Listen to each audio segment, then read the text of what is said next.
लाहौर की अदालत ने साबिक़ वज़ीर आला पंजाब चौधरी परवेज इलाही के जिस्मानी रिमांड की इस्तदा मुस्तरद कर दी है। जुडिशल रिमांड पर उन्हें जेल भेज दिया गया है। परवेज इलाही को जेल से रिहाई के बाद दोबारा गिरफ्तार कर लिया गया। इसी बारे में हम बात करेंगे डॉन न्यूज़ के रिपोर्टर राना बिलाल से। राना बिलाल, अब जो गिरफ्तारी अमल में आई है, किन मुकदमात में आई है?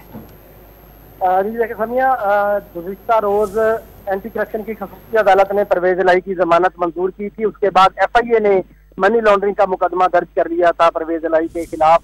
तो FIA ने आज परवेज इलाही को जेल से गिरफ्तार किया और उनको लाहौर की जिला कचहरी अदालत में रिमांड के लिए पेश किया गया। FIA की जानिब से जिस्मानी रिमांड की इस्तदा की गई थी परवेज इलाही की, और ये कहा गया था कि 5 कंपनी के जरिए परवेज इलाही ने जो है वो मनी लॉन्ड्रिंग की है, इसलिए तफ्तीश के लिए उनका जिस्मानी रिमांड दिया जाए। जबकि जो राना इंतजार है, वकील है परवेज इलाही के, उनकी जानिब से ये कहा गया था कि ये सियासी बुनियादों पर मुकदमा दर्ज किया गया है, इसलिए परवेज इलाही को इस मुकदमे से ही डिस्चार्ज कर दिया जाए। तो अदालत ने फ्रीकैन वकला के दलाइल सुनने के बाद फैसला महसूस किया था, जो उसके अब से कुछ देर पहले सुनाया गया है। अदालत ने परवेज इलाही के जिस्मानी रिमांड की जो FIA की दरखास्त है उसे मुस्तरद कर दिया है और परवेज इलाही को जुडिशल रिमांड पर 14 दिन के लिए जेल भिजवा दिया है।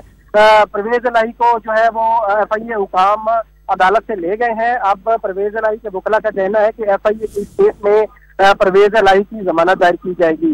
तो 4 मुकदमात एंटी करप्शन के थे, उसके बाद अब FIA ने उन्हें आज गिरफ्तार किया था। इस मुकदमे में परवेज इलाही को जुडिशल रिमांड पर जेल भेज दिया गया है। बहुत शुक्रिया राना बिलाल, आप हमें अपडेट कर रहे थे।